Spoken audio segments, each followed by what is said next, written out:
the first ever AAU team, if you will, or organization from the state of Nebraska. We have some of the players, coaches, directors here, and really among the if there were a number of Mount Rushmore players and coaches, these people would be on that. So the team was called Nebraska, and it was 1981 that summer, and Vegas was the tournament.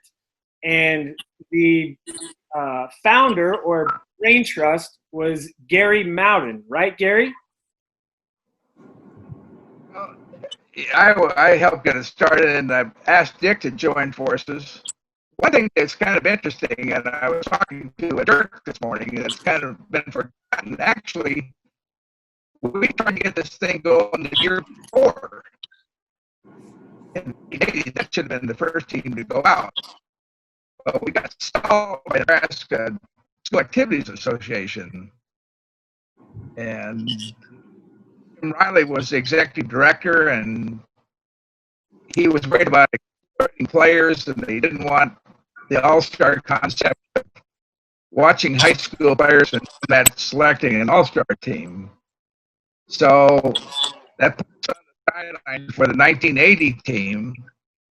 And then in 1981, we went back at it again. And there were a couple of three crucial turning points that made the difference on how we were able to get started. Number one was, in the beginning, we called ourselves the Nebraska Basketball Association. And when we agreed that we would call it the Nebraska Basketball Development Association, and that we would hold 3 camps at least in the state of Nebraska, where everybody who was had at least one more high school year of eligibility left could try out, and that these would be conducted under the auspices of us, but we would have 25 or 30 high school coaches from nearby areas that would come and serve as evaluators, and that we would not use a team unless the players made it to the tryout camps. And at the same time, those players that probably didn't have any hope of making the team, that they would be given a drill, some pointers, and they would learn some things and walk away from there, and even though they wouldn't be selected for future tryouts. And then at that point, Jim Riley took my word for it, and we kept our word, and he kept his word, and that's how we got the first team to go. But actually, it was originally set up to go in 1980, and a lot of people don't know that. And then the coach of the team, Mick Anderson. Mick, how hard was the process to choose that team? Oh, it was difficult when you got 3 tryouts and you've only got 12 spots. So it was a challenge to cut it down to 12. There's no question about it. A challenge, yes, but we feel we got the right guys. And you know, the one thing about playing in that tournament, Oklahoma had been in the tournament the year before and had done quite well. And talking to their coach, that was like their 4th tournament that summer they were in when we matched up with them. So they had a distinct advantage going into the tournament because they were used to the AAU ball and everything else. So Gary and I talked the other day about, we thought we maybe had some dead legs there. We ran them pretty good and we practiced pretty good 3-a-days that week before going out there. And maybe we lost a little bit of a zap, with the scouts and so forth. But they had a great team, and we sure didn't bow our heads because we lost. It was a good experience for our coaches and our directors and everybody else, our players, because the following year we kind of knew what to expect. First year there were 24 teams. You go to tournaments nowadays, there could be 300, 400 teams there, and these were all good teams. So. Then they were state teams. They were made up of players from all from the respective states. And then of those players, we have Bill Jackman, who is from Grant, Nebraska, which is, for those that don't know, Colorado, right, Bill? That's right. We're 18 miles from the border of Colorado, just south of Ogallala. And then making that team, what did that kind of mean for you to be a guy from Western Nebraska and make that team? It gave me a lot of confidence. What happened is when I was in high school, when Dave, Ron, Kerry, and I were sophomores, right, I had never heard of Ron Kellogg. And I remember opening up the newspaper one day when the Super State teams came out, and Ron Kellogg was the first sophomore to ever be a Super Stater. And I'm like, holy cow, this guy must be really good. And then the next year you could follow Ron, you could follow Dave and Kerry and everybody else in Omaha and Lincoln. And I remember that season, 4 of us, Ron, Kerry, myself, and Dave, we made the Super State team as juniors. So going into the Las Vegas tryouts, I thought there was a good chance that I could make this team. But everybody else was Class A players, but it was good competition. We had three different tryouts, lots of players trying out. But with the 4 of us, James Moore, Mike Martz, Vic Lazzaretti, right? And so Kerry and Vic with Omaha Prep, they won it that year as juniors. So they had some great teams. And then Ron and Calvin Sprue from Northwest made it. And then there was just, there really weren't that many spots left with all these players trying out. And there's a lot of great players in the state, but I think we had a nice mix.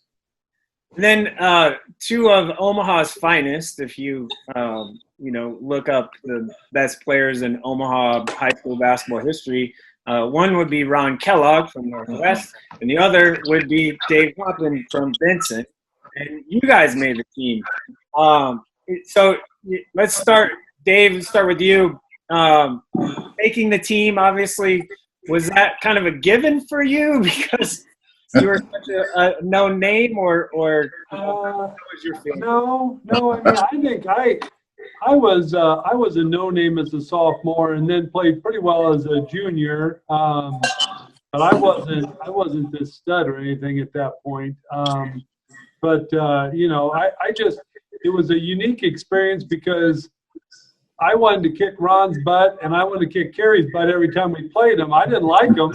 I never had a chance to play with them before, So it was a really, we were all super competitive and all thought our teams were the best. And we had some really good, the team that Kerry and Vic beat in the championship was my team. They beat us by 1 point in the championship game. So, I didn't necessarily like these guys, but to have an opportunity to play with them, we got along really well, and we really played well together.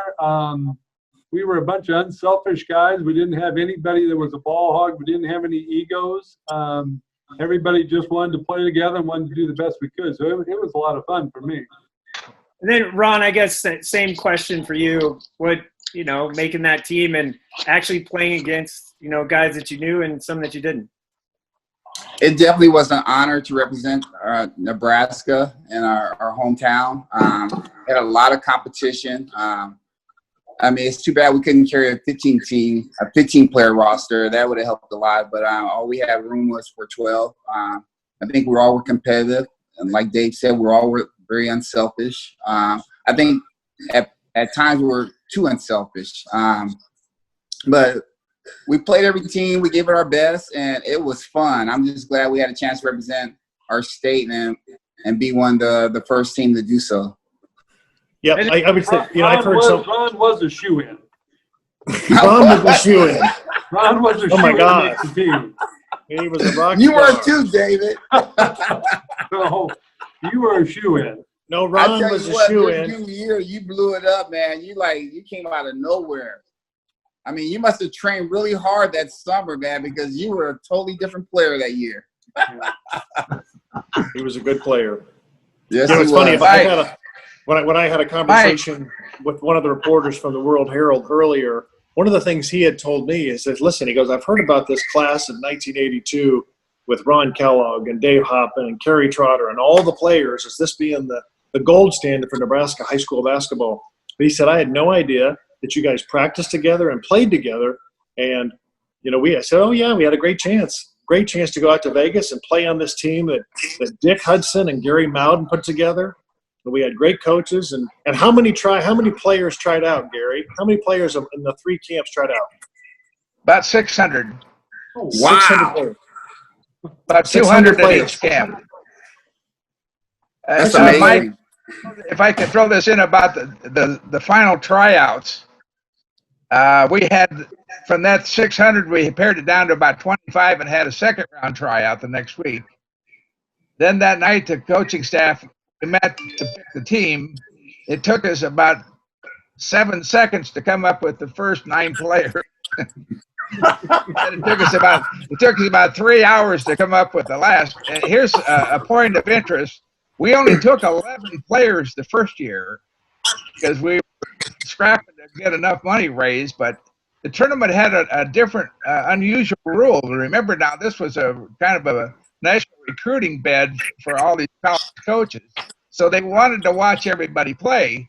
So the tournament rule was you had to play 1-5 the first quarter, and then that unit left the floor and the second unit came in. So we had to take these players and mix them and gel them to try to figure out what was the best combination. And then the 11th player was, in case one of them got in foul trouble, then he was inserted. That way everybody got a chance to showcase their talent and their skills. And then in the second half, those rules were applied and it was play to win at that point. You put your best out there. But it was a way to get everybody exposed. Let's kind of go into the tournament. As a player, I guess, Bill, let's kind of start with you. As a player, what do you remember the most, or what was the most vivid? Because, you know, in the story Dirk wrote, or I guess it's writing when we're recording this, you know, he's going to touch on, you know, the semifinals and making it far and all of that. But what was some of the things, or maybe one or some of the things that you remember the most? I remember we were ready. We had spent time up at UNO and had camps and just went at it. We would do scrimmages and drills and shooting drills and agility drills, but we went at it really hard. And then we had we stayed in the dorms in Lincoln, and we played in the sports center, and we went at it again. This is before we went to Vegas, and we were exhausted, but we gelled together. We hung out together. We ate together. So we were ready. And when our first game in Vegas, we played I think it was a team from California, and just beat the socks off them. I mean, and I'm sure they thought, here's a bunch of farm kids from Nebraska. We're going to blow these guys out. And we rolled them. We played them and played really well and won by over 30 points, and really kind of established ourselves as we're playing good team basketball, not selfish. We had 2 sets of 5 going in and out. And it really made a difference. The coaches had prepared us very well. And then they scouted the other team that we were going to play the next night. And that was really fun. So, according to reports, shooting guard was the weakest on the team? Yeah, I would say so. So, Ron, obviously, you're I'm joking, but you know, making the team, your memories the most, and maybe some of the players that you went up against. That we played against, some of the players we played against. Definitely Wayman Tisdale, I played against him, and Mark Price. I remember the 2 twins that they had that were pretty good point guards. But Kirk and Kevin Russell. Huh? Yeah, it was Kirk and Kevin Russell. Yes, they were very good. I thought we had a chance to beat those guys. I think at the end we wasn't as disciplined as we should have been. But I'm not sure if I can remember. I think we went in overtime with this team. I'm not sure. Did we go into overtime? No. Okay, you don't remember? No. I know we played somebody in overtime, but but I just love the competition and playing against some of the best athletes in the United States. And, you know, as you see, playing in that tournament against some of the players, they went on to be successful at different universities. So got a chance to play against Wayman again and Dave in college. So it was fun, a lot of fun. It was an experience of a lifetime. Dave, you're the one that was tasked with Wayman Tisdale, is that right? No, I helped out. I was covering somebody else. That was my recollection.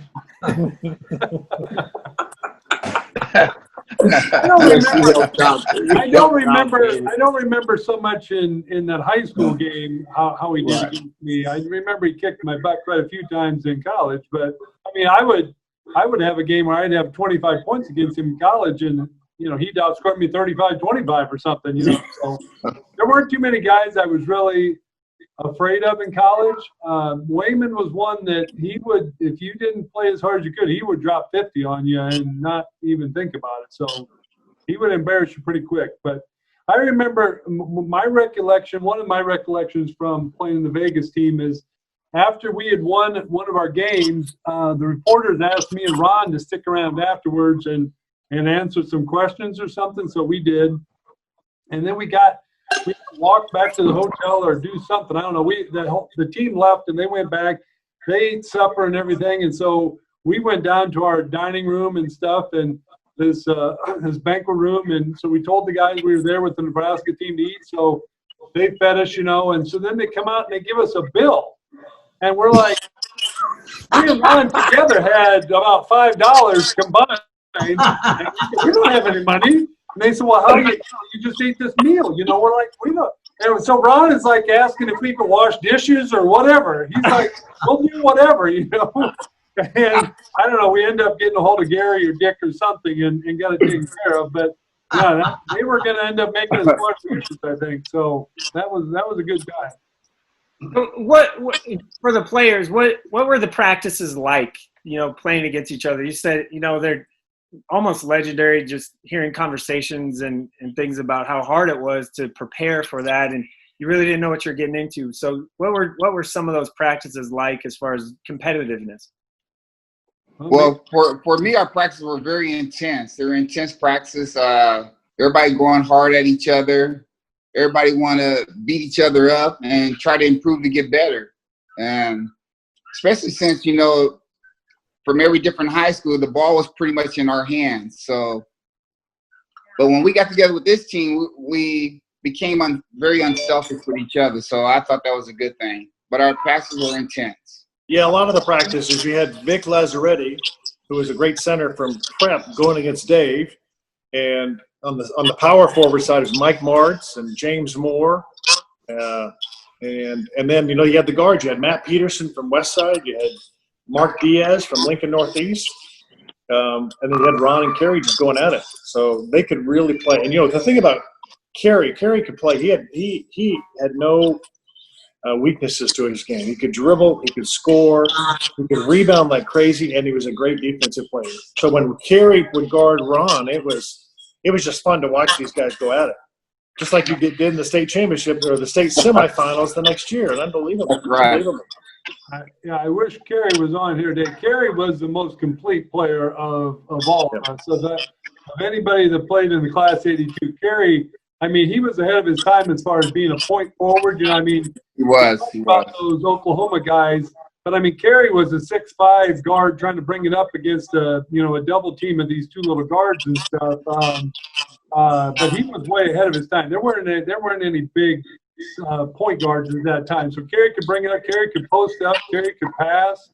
Kerry could shoot. He was the most well-rounded player of everybody. I don't know. But I don't know, Mick, did you guys mix us up in practice, or did you pick a starting five and go against the second team, or did you blend us together? What did we do? I don't even remember. Well, we changed throughout the summer, throughout the couple of weeks prior to practice, prior to Vegas. That was the toughest part about playing 5 and 5, trying to decide which group, blends well together. We only had a week to practice, trying to put the pieces together. I'll never forget the Oklahoma game. Jimmy Williams was the AAU coach for Oklahoma, and he would not put the starting lineup in till we did. And so we kind of had a stalemate there, because once I saw what he was doing, I'm going, well, I'm not putting my lineup in either. The referees didn't quite know what to do. Finally, I just said, the heck with it. If he's that scared of us, I'll go ahead and put the lineup in. But it was kind of a stalemate.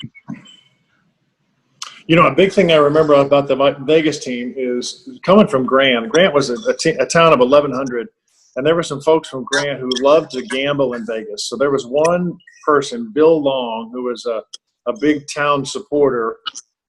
He organized a trip for 50 people from Grant to go out to Vegas. And you guys remember this. We had 50 people. They came to our first 3 games, and they'd go gamble and do their thing. And we had 50 people all dressed in red, and every shot that Dave or Ron or Kerry, anybody made, they would go crazy. And everybody else, there were coaches, and there was just kind of, basketball fans, but they weren't cheering for either team. But these Grant fans were going crazy for Nebraska basketball. It really made it fun for us. What was the question is, what did it mean to have that Nebraska on the chest, knowing that, it's a flyover state, there's no talent. We still hear those same things now. What did it mean for you guys to be a part of that for the first time?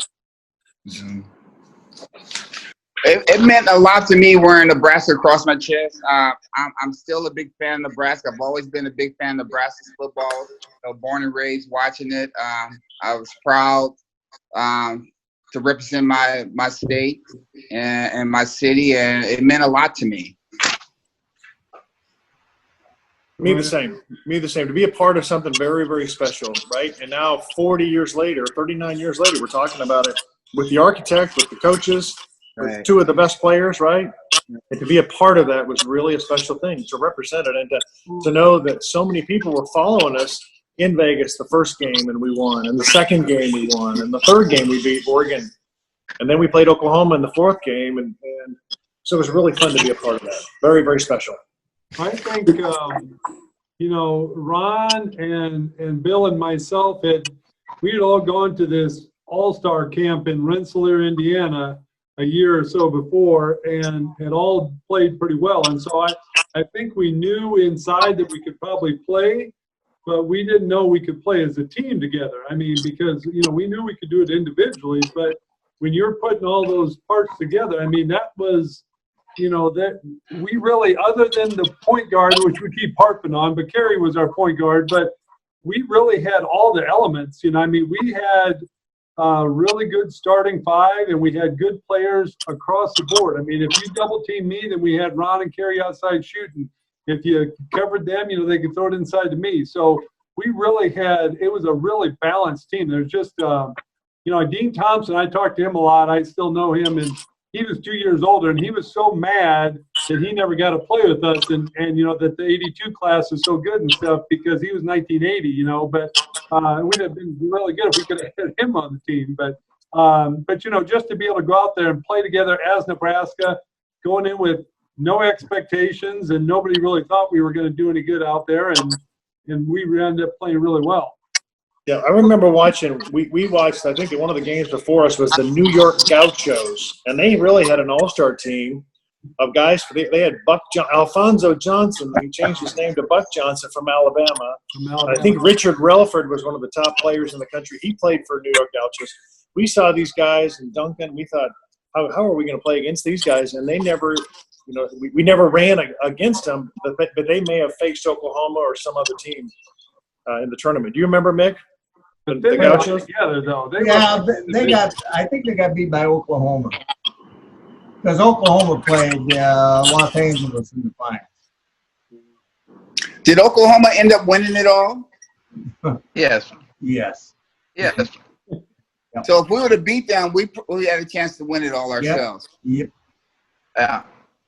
The way the bracketing went, we just had to meet Oklahoma in the semifinals. That was yeah.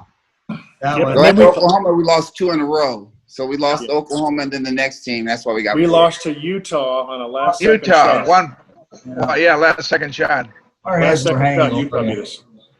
Yeah. So. By the way, later, about 3 years later, the Nebraska team had to play those Gauchos, and it was a good game till the tip-off. Yeah.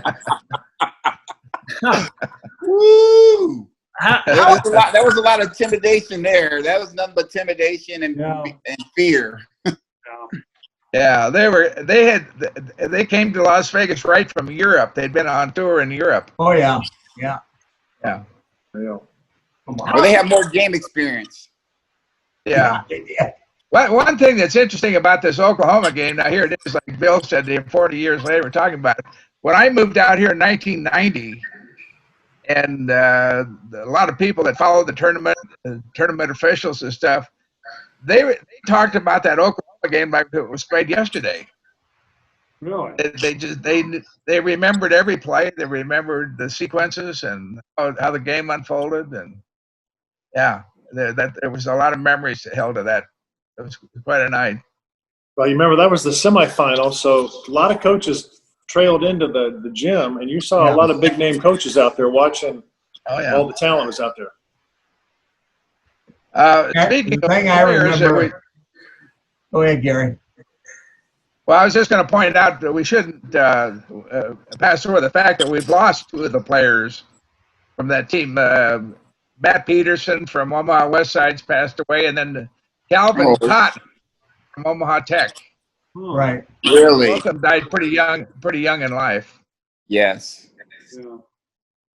Huh. As far as I know, everybody's still alive. We know.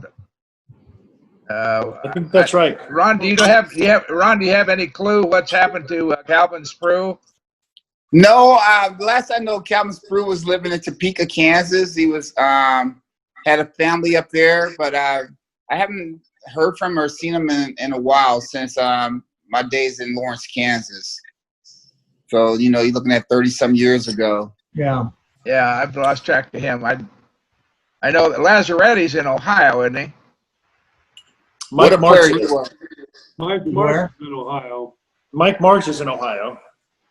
Yeah, I think Laz is also in Ohio. Is Lazzaretti a doctor? I thought he was supposed to be a doctor. And Mark Diaz, I don't know where he is. I think Mark Diaz is in Dallas. He is a Wilson Sports rep, so I see him quite a lot.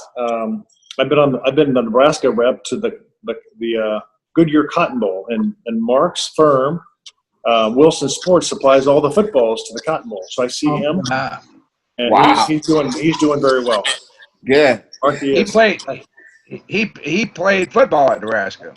He played football in Nebraska, and if you remember, in this crazy year with Hoppin and Trotter and Kellogg and Lazzaretti and Martz and everybody else, it was Mark Diaz. So Ron and Kerry played in the semifinals, and Ron's team, Northwest, beat Kerry's team, the defending champs. And then you had to play Lincoln Northeast in the finals against Mark Diaz and Dana Jansen, Lonnie Ehlers, and really good team. And nobody could believe it, but Lincoln Northeast beat Ron Kellogg's team. Yeah, they beat us, and they Dave Hopkins beat them in regular season. That was the only loss they had, and then they got revenge with Dave in the tournament.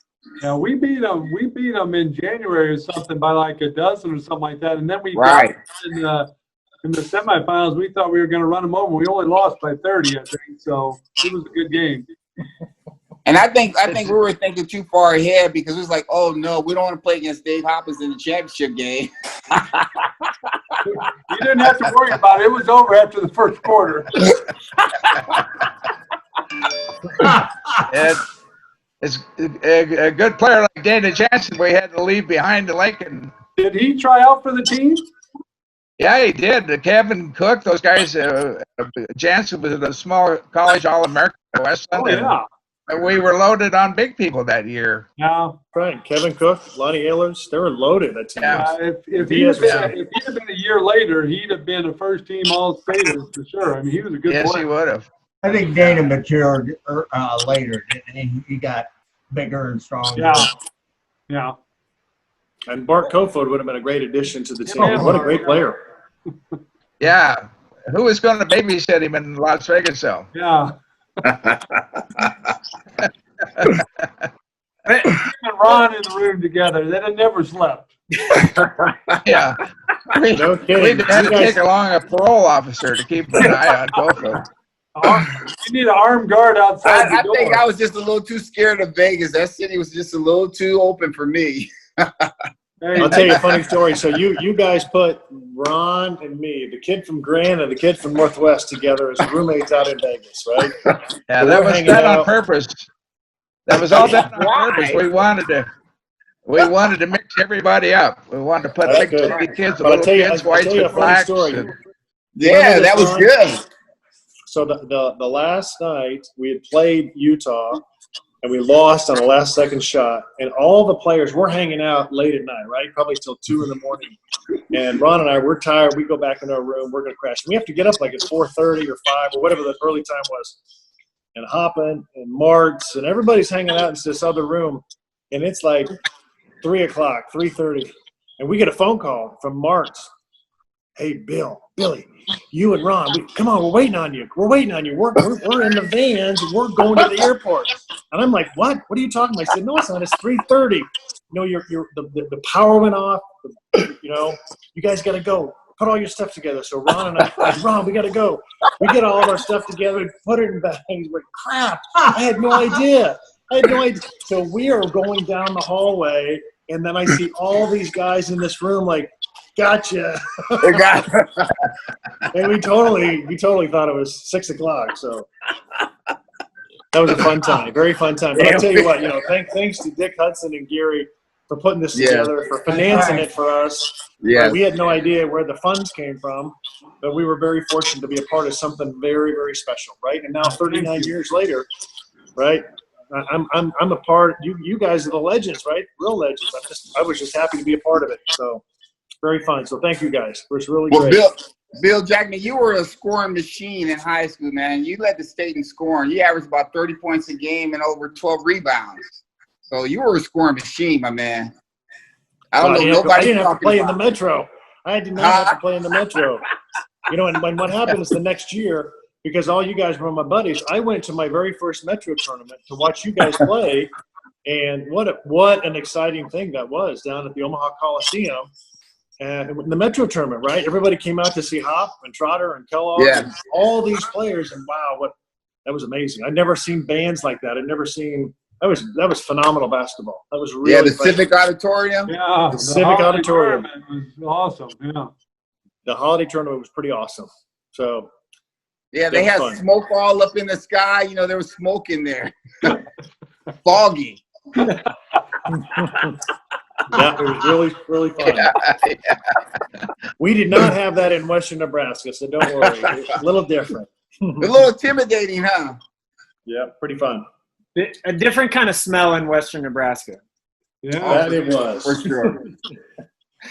Speaking of Dick, he's been here, so he's been watching what's going on my phone. Thank you, hey, Dick. Richard. Thanks, I Dick. see you. Thank you, Dick. Thank you. You guys, I hope you're aware that Mick Anderson has carried the ball here for several years to keep this thing going.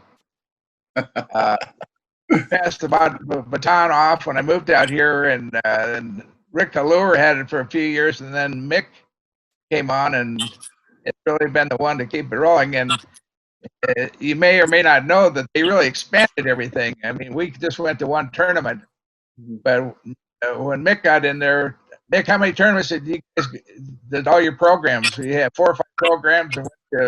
Yep. 4 or 5 We had about programs. the most we had were about 6 teams, and you know, you played about 8 to 10 tournaments a summer. So it's changed the landscape. So it's a whole different deal out there. Well, I'll tell you, you know what? One thing that was fun because we played this in late July, and then throughout August we had other things getting ready for our senior years, and then early September you had us get together for a Nebraska basketball development kind of a bruncheon in Lincoln. Yep. Right? We all got together. It was really fun to see each other. We had a bus that went over to the governor's mansion, and we got to see the governor and hang out for a little bit. And he made all of us admirals in the Nebraska Navy. But that was really fun to see everybody and just talk to, hey, Ron, what schools are recruiting you? And what schools are recruiting Dave and Kerry and Vic? And that was really fun to get together with everybody. right? So you guys really did first class. Yeah. You remember that, Gary? Oh yeah, absolutely. Yeah. Absolutely.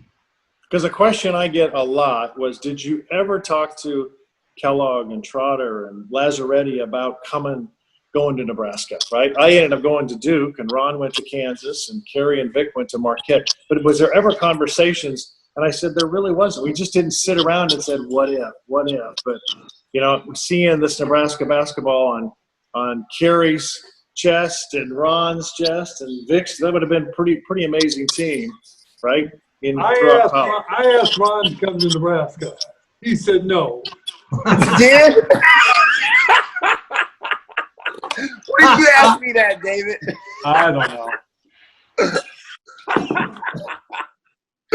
What would have that been like, though, if you all kind of – wasn't that was the plan, kind of, right?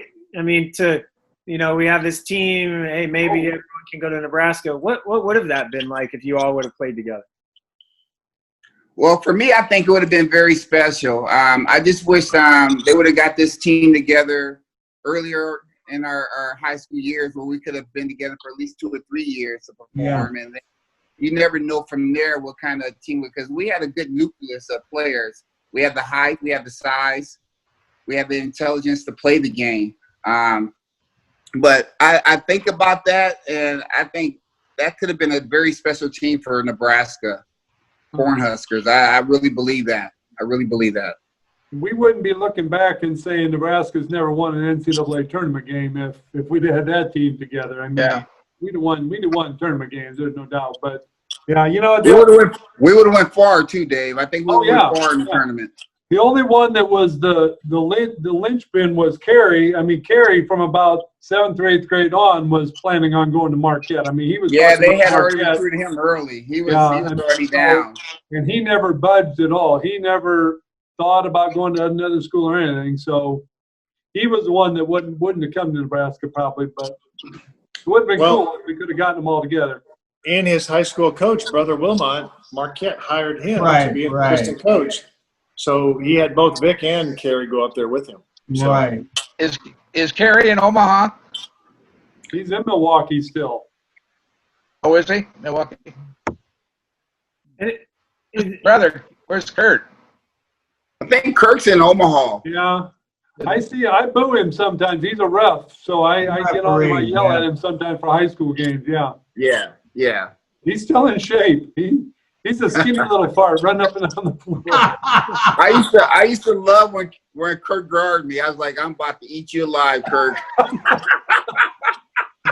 They may have been twins. And then when you put your brother on me, I'm gonna foul him out. What? So 82 is really a class that, if you look at it, people look at the best basketball classes in the state, and from a talent standpoint, 82 sticks out as the best one.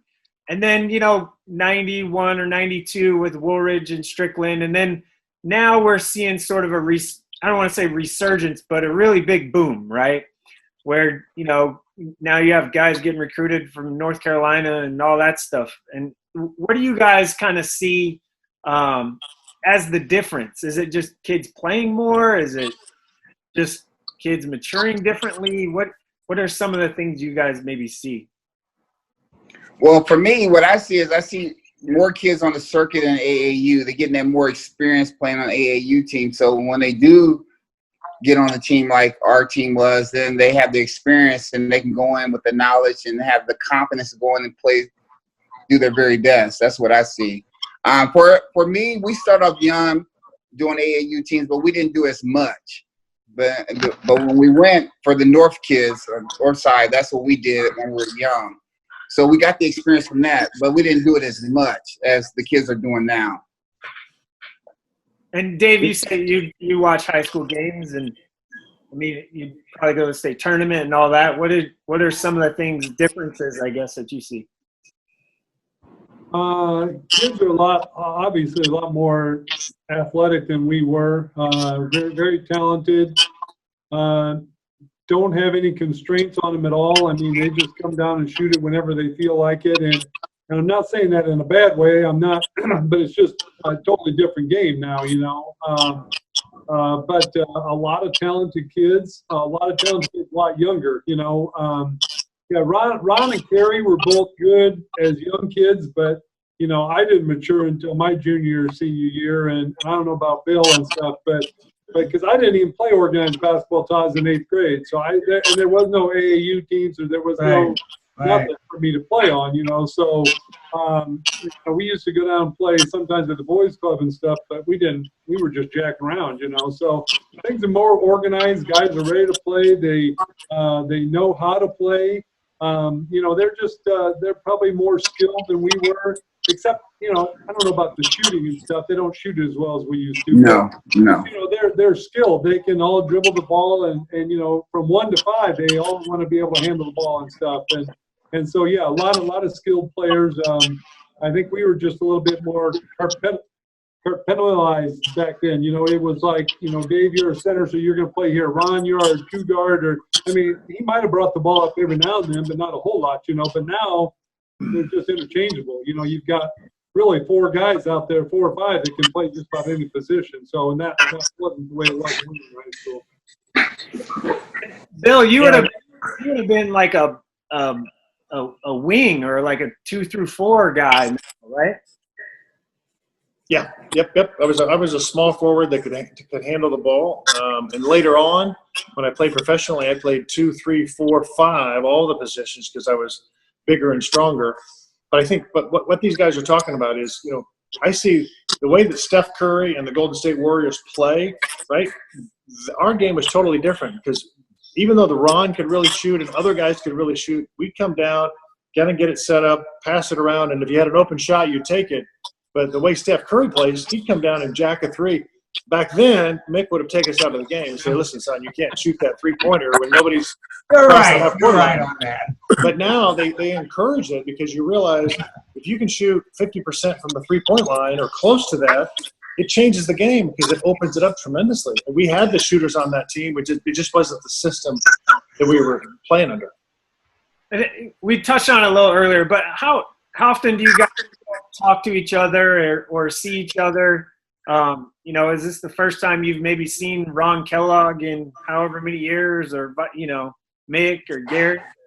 Well, it's been a while. So I saw Dave and Ron and Kerry a couple years ago when we were fortunate to be inducted into the Nebraska High School Hall of Fame. And It was the 3rd year that we got inducted, and it was a very special ceremony. We had family and friends around us. That was really fun to see each other. Dave and I got together a couple months ago with Dick Hudson. I was in Lincoln, and Dick Hudson was there, and we got together and just could go to the country club. And Max Smart, Mike Martz's dad, was there with us. We got to hang out. It was fun. Yeah, I haven't seen Kerry in 100 years, but Right. I saw Ron when his boy was playing football for Nebraska. He came down, and I saw him down at a game down there. I see Bill once or twice a year. I haven't seen Gary in a while, but yeah. So I see Mick around. Yep. He's always around. Yep. If there's basketball, Mick's around. And I'm just happy to see everybody today. You know, today is what it's all about. I'm happy that everybody's healthy and strong and continue to be, and you know, just believe in the good Lord, and we want to make it through and stay strong and healthy and continue to exercise. You know, if you can, just do it. It's good for you. You owe your body 1 hour exercise every day if you can do that. I know it's hard motivation, Dave, now, but Once a week. No, every day. Every day. Hey. Every day. Hey. I would run circles around you right now, Dave. I'm telling you, I'm in such good shape. Listen, hey, did you ever think 40 years ago, 2 knuckleheads from North Omaha would be talking about playing basketball? Yeah. Isn't that amazing? And, you know, and we have good character. You know, we're good people, and you keep a good name for yourself. You stay out of trouble, and that's what it's all about. And I'm here to develop kids and make them better. You know, I coach at Episcopal High School. The head coach there is Chris Beckman. He's been there for about 25 years, and he's never played in a state final, and we've been to 2 so far. And we lost by 1 in both of them. So hopefully we're getting very close, and we're going to win one. I told him I promised that I would help you win one before I move on. Cool. I want to come to Nebraska and help Nebraska win a national championship. That's what I want, Dave. I like that, Ron That's what Kellogg. I I want like to do, it. man. I owe that to my state. I know how to develop players. I know how to make them better. I know how to make them shoot. So, Dave Hopkins, if you can get me on that staff, baby, I promise you. I promise you, I will help. I will help them. Hey, and I like my nephew. I like my nephews on that team. They don't need to go anywhere. Will They you need to be a stay home. package deal? A package They need deal. to stay home. They need to stay home. Keep the talent home. Hey, I give you grief about not coming to Nebraska, but you made the Yes, right sir. choice by going to Kansas. Kansas was a hell of a school. They were one of my top 5 too. So Yes. I thought about going there, but I just give you grief about that. You know that. That's okay. I can handle it. Hey, Ron, I went to Duke my first year, and had I stayed, my freshman class at Duke ended up playing you guys in the Final Four in Dallas, and you guys have Yeah, I know. Isn't that something? Greg Dryling, Johnny Dawkins, Jay Billis, Mark Allery, David Henderson. They had a heck of a team, but you guys had a heck of a team. Danny Manning was a freshman. Greg Dryling, Cedric. Wow. You guys it was a heck of a team, but had I stayed at Duke, I would have played you guys in the Final Four. And you probably would have won a national championship too there, partner. I think we would have. Yeah, because, Louisville won it. We beat them twice in regular season, Louisville, and they ended up winning it all. I know it. Yeah, they did. Never nervous Purvis. That's right. He was a great player. Is there, last question here, I guess, is there one guy that didn't make that team, and you can go ahead and say it because it's been years now, so Mick, maybe close your ears. Is there one guy that didn't make that team that you guys maybe thought should have? Well, I remember a couple of people like Arthur Cooks was a pretty good player from Tech. He was pretty good. Yeah. You had Bart Popo was pretty good, and you had James Moore that was pretty good too. Well, he did make the team. James Moore did. Jimmy Mack was there. Yeah. James Moore did. Okay. Probably Dana Jansen was any other year we would have given anything to have a Dana Jansen. Yeah. But we just Dana had Jansen was an solid. abundance of big players. Dana Jansen and Bart Bart was an amazing player. Yeah. Was it close between Dana and Vic or not? What was that? Yeah. Was it close between Dana and Vic? Who you were going the other big man you were going to take or not? Well, I think at that point, I think Lazzaretti was a farther maturity-wise, physically. Yeah. Dana the next year got bigger and stronger within the next 12 months. Yeah. And developed into a hell of a college player. But I have always said in 40 years, if Cedric Hunter and Todd Eubanks had been a year older, we'd have been all set. I would agree with that. Or not? Did Ced try out? No, Well, he they were didn't. too young. Who's that? Cedric Hunter. Yeah, I don't know if he did. I couldn't honestly say that he did, but I mean, he was just a sophomore, and he wasn't there yet. They had him jumping center at South. Yeah. Playing point guard. Yeah. Todd Eubanks was a good player. Well, that started. Cedric had those long arms, brother. Yeah. I think another kid that could have made it. Ron, what do you think of this? How about the other Trotter kid? Kurt? Yeah. That's a stretch. No comment. Ron would have lit him up. Well, remember we had to find us some guards. I That love was Kurt Trotter. Those are my brothers, man, but I don't know. He could have made it. He could have. I don't know. I'm glad I didn't have to pick the team. That's all I have to say.